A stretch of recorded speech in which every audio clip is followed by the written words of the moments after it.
Everyone, तो आज हम शुरू करने वाले हैं एक नए सब्जेक्ट के साथ, दैट इज़ संहिता।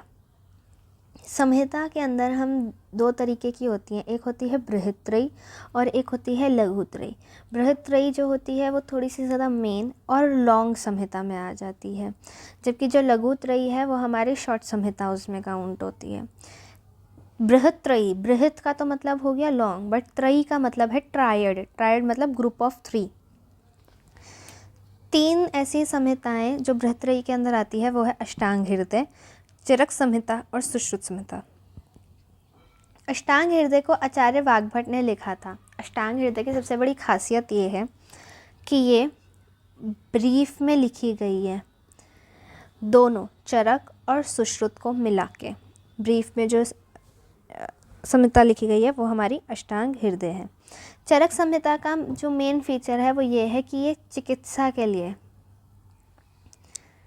चिकित्सा में सबसे इम्पॉर्टेंट है। और सुश्रुत संहिता जो है, जैसे आप सब लोग अब जानते ही होंगे कि सुश्रुत जो है उन्होंने सबसे पहले सर्जरी करी थी, तो ये सर्जरी के लिए सबसे ज़्यादा फेमस है। चरक संहिता आचार्य चरक ने लिखी और सुश्रुत संहिता आचार्य सुश्रुत ने। इसी तरीके से लघुत्रयी, लघु मतलब शॉर्ट और त्रयी मतलब ट्रायड, ग्रुप ऑफ 3। 3 ऐसी शॉर्ट संहिताज हैं, माधव निदान, शारंगधर संहिता और भाव प्रकाश। माधव निदान जो है, माधव मतलब कि आचार्य माधवकर ने लिखी है ये, और निदान का मतलब होता है डायग्नोसिस। तो वो संहिता जो हमें मेनली डायग्नोस करना डिजीज़ को सिखाती है वो माधव निदान है। शारंगधर संहिता की खासियत ये है कि इसके अंदर हम नाड़ी परीक्षा के बारे में जानते हैं। नाड़ी परीक्षा जो है वो केवल आचार्य शारंगधर ने दी है। उसके बाद आते हैं भाव प्रकाश पर। इसे आचार्य भाव मिश्र ने लिखा था, और इसके अंदर हमारे ड्रग्स के बारे में, जो भी मेडिसिनल प्लांट्स हैं वो सब भाव प्रकाश के अंदर दिए हुए हैं। आज हम जो संहिता शुरू करने जा रहे हैं वो है चरक संहिता। चरक संहिता जो है वो आचार्य चरक ने दी है, ठीक बात है। इसके यहाँ पे 3 चीज़ें लिखी हुई है उसकी हिस्ट्री के बारे में। ये सारा का सारा हिस्ट्री है ऑफ चरक संहिता। इसकी हिस्ट्री के बारे में 3 चीज़ें लिखी हुई हैं। एक है इनके उपदेष्टा, एक है प्रणयता और एक है प्रतिसंस्कर्ता। उपदेष्टा का मतलब होता है जो बोल रहा हो। जैसे चरक संहिता जो है वो एक स्टोरी की फॉर्म में है, जैसे आपको कोई स्टोरी सुना रहा हो। अब ये स्टोरी सुना कौन रहा है? महर्षि पुनर्वसु, ठीक है। तो जो भी नॉलेज महर्षि पुनर्वसु दे रहे हैं वो लिख कौन रहा है? अग्निवेश। अग्निवेश जो है वो आचार्य पुनर्वसु, महर्षि पुनर्वसु के शिष्य थे, ठीक है।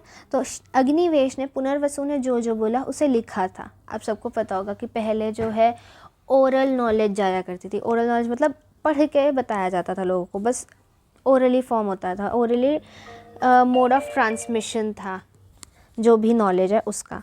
उसके बाद अग्निवेश ने क्या करा? अग्निवेश ने जो पुनर्वसु जी ने बताया था उन सबको एक रिटन फॉर्म में लिखा, तो वो है इनके प्रणयता, ठीक है। ये जिन्होंने लिखा, रिटन बाय अग्निवेश, जो हमें बोलना चाहिए एक्चुअली में, एंड रिसाइटेड बाय हिज गुरु महर्षि पुनर्वसु। उसके बाद प्रतिसंस्कर्ता क्या हुआ था इसके अंदर? जो जैसे कहते हैं ना एडिटिंग वाला पॉइंट या कुछ अगर ऐड करना हो, कुछ रह गया हो, वो सब कुछ किसने करा है? आचार्य चरक और दृढ़बल ने, ठीक है। इससे ज़्यादा डिटेल आप इन सब के बारे में हिस्ट्री ऑफ आयुर्वेदा में पढ़ने वाले हैं, जो कि आपका संस्कृत के साथ एक सब्जेक्ट है, संस्कृत के अंदर ही है। अब चरक संहिता के अंदर क्या है? चरक संहिता को जो है 8 स्थानों में डिवाइड करा है। हर एक स्थान जो है उसके अंदर एक किसी पर्टिकुलर चीज़ के बारे में बात की गई है। जैसे सूत्र स्थान जो है ये हमारा इंट्रोडक्टरी स्थान है, जिसके अंदर सब कुछ दे रखा होगा। निदान स्थान जो है ये हमारा डायग्नोसिस का होगा। इसी तरीके से विमान, शारीर, इंद्रिय, चिकित्सा, कल्प, सिद्धि स्थान है। जैसे जैसे आगे बढ़ेंगे हम इसके बारे में पढ़ेंगे। और टोटल चैप्टर्स कितने हैं सारे स्थान, इन 8 स्थानों के अंदर? 120। अब ये सारे स्थान हम बाद में पढ़ेंगे। इस साल जो हम पढ़ने वाले हैं वो है सुश्रुत स्थान, और सुश्रुत स्थान में भी 30 चैप्टर्स हैं इन ऑल, और आपके फर्स्ट प्रॉफ में आने वाले हैं ओनली 12 चैप्टर्स। फर्स्ट 12 चैप्टर्स हैं आपके फर्स्ट प्रॉफ में।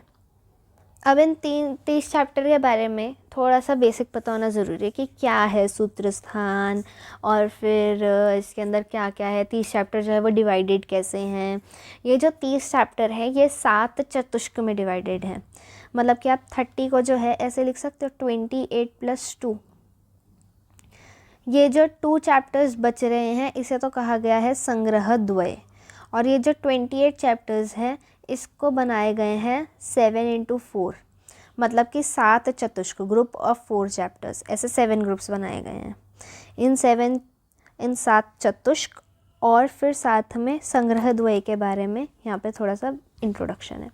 चैप्टर 1 to 4 के अंदर आप पढ़ेंगे भेषज, इसको कहते हैं भेषज चतुष्क। इसके अंदर आप अलग अलग टाइप्स की मेडिसिन के बारे में पढ़ेंगे, जितना भी बेसिक है कि बेसिक मेडिसिन क्या होती है, हमें कब देनी चाहिए, हमें उसे कैसे देना है, एट्सेट्रा एट्सेट्रा, मेडिसिन के बारे में बात करेंगे। भेषज मतलब दवाई, मेडिसिन, ठीक है।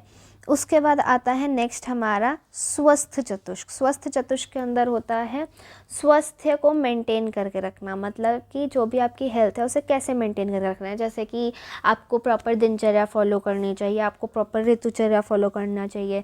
दिनचर्या मतलब डेली का जो आपके डेली रूटीन है वो कैसा होना चाहिए, और ऋतुचर्या मतलब कि एक पर्टिकुलर सीज़न में आपका जो रूटीन है वो कैसे रहना चाहिए। विंटर्स में अलग होना चाहिए, सर्दियों में गर्मियों में अलग होना चाहिए, बारिशों में अलग होना चाहिए। तो ये अलग अलग गाइडलाइंस हैं, क्या खाना चाहिए क्या नहीं खाना चाहिए, ये सब कुछ, ठीक है। निर्देश चतुष्क के अंदर है कि आपको अपना हेल्थ केयर मैनेज, जो आपका हेल्थ केयर पूरा मैनेजमेंट है, मतलब कि जैसे कि हम स्टाफ की बात करते हैं, आपके जितने भी डॉक्टर्स हो गए, नर्सेज हो गया, और अदर स्टाफ जितना भी रहता है, असिस्टेंट वगैरह, वो सब कैसे होने चाहिए, उनकी क्वालिटीज़ क्या क्या होनी चाहिए, उनको किस तरह से अपने पेशेंट को ट्रीट करना चाहिए। तो ये हेल्थ केयर मैनेजमेंट के ऊपर है सारा का सारा पॉइंट, बस 4 चैप्टर। नेक्स्ट आता है आपका कल्पना चतुष्क। कल्पना चतुष्क जो होता है इसके अंदर हम कल्पनाओं की बात करते हैं। कल्पना क्या होता है? कल्पना होता है फॉर्मेशन या चूजिंग वेरियस मेडिसिन्स, ठीक है। किस चीज़ के लिए? कल्पना चतुष्क के अंदर हम प्योरिफिकेशन प्रोसीजर देखेंगे। जैसे कि आप सभी ने पंचकर्म का नाम सुना होगा। पंचकर्म जो है ये बॉडी की प्यूरिफिकेशन के लिए होता है, ठीक है। इसके अंदर 5 प्रकार के कर्म आते हैं, एज द नेम सजेस्ट, ठीक है। ये 5 कर्म हम बाद में डिटेल में पढ़ेंगे, बट इनके अंदर जो भी मेडिसिन यूज़ होती हैं, जो भी प्रोसीजर यूज़ होता है टू प्यूरिफाई द बॉडी, उसके बारे में इन 4 चैप्टर्स में इंट्रोडक्शन दी गई है। फिर आता है रोग चतुष्क। रोग चतुष्क के अंदर क्लासिफिकेशन दिया गया है डिजीज़ का, कि क्या क्या डिजीज़ होती हैं, कितने टाइप्स की डिजीज़ होती है, उसको कैसे अलग, बॉडी के अलग अलग ऑर्गन्स में कौन कौन सी डिजीज़ मिलती हैं, ये सब कुछ आपका क्लासिफिकेशन ऑफ डिजीज़ के अंदर है। फिर है नेक्स्ट 4 चैप्टर्स योजना चतुष्क। योजना चतुष्क के अंदर है कि अब आप योजना कैसे बनाओगे। आपने अलग अलग डिजीज़ के बारे में पढ़ लिया फ्रॉम द होल बॉडी, अब आप उनको ट्रीट कैसे करोगे, आपका क्या माइंड सेट रहेगा उसे ट्रीट करते हुए, क्या सोच रहे होगे आप। तो वही various aspect of treatment of disease जो है ये आप योजना चतुष्क में पढ़ते हो। लास्ट चतुष्क जो है अन्नपान चतुष्क, सबसे आसान, फूड्स एंड ड्रिंक्स के ऊपर। आपको क्या खाना, क्या खाने का क्या गुण होता है, मतलब आप जो खा रहे हो वो हैवी है, लाइट है, आपको ये खाना चाहिए, ये नहीं खाना चाहिए, ये, ठीक है। ये सारा कुछ जैसे डाइटिशियन पूरा ध्यान रखता है, कितनी कार्बोहाइड्रेट्स है, कितनी प्रोटीन्स है, कितना फैट्स है, कितना लिपिड्स है, ये सब कुछ आपका अन्नपान चतुष्क के अंदर आता है, ताकि आप डिसाइड कर सको कि क्या सही है क्या गलत है। संग्रह द्वय में आप एक ब्रीफ समरी पढ़ोगे, आपने जो कुछ भी सूत्र स्थान में पढ़ा उसके बारे में। और यही है हमारे सूत्र स्थान के 30 अध्यायों का इंट्रोडक्शन। अब हम शुरू करेंगे भेषज चतुष्क के सबसे पहले अध्याय से, जो कि है दीर्घजीवितीय अध्याय। नेक्स्ट लेक्चर में। अगर आज के लेक्चर में कोई भी दिक्कत हो, कोई भी डाउट हो तो कमेंट करें, और पसंद आया तो लाइक शेयर सब्सक्राइब करें। Thank you.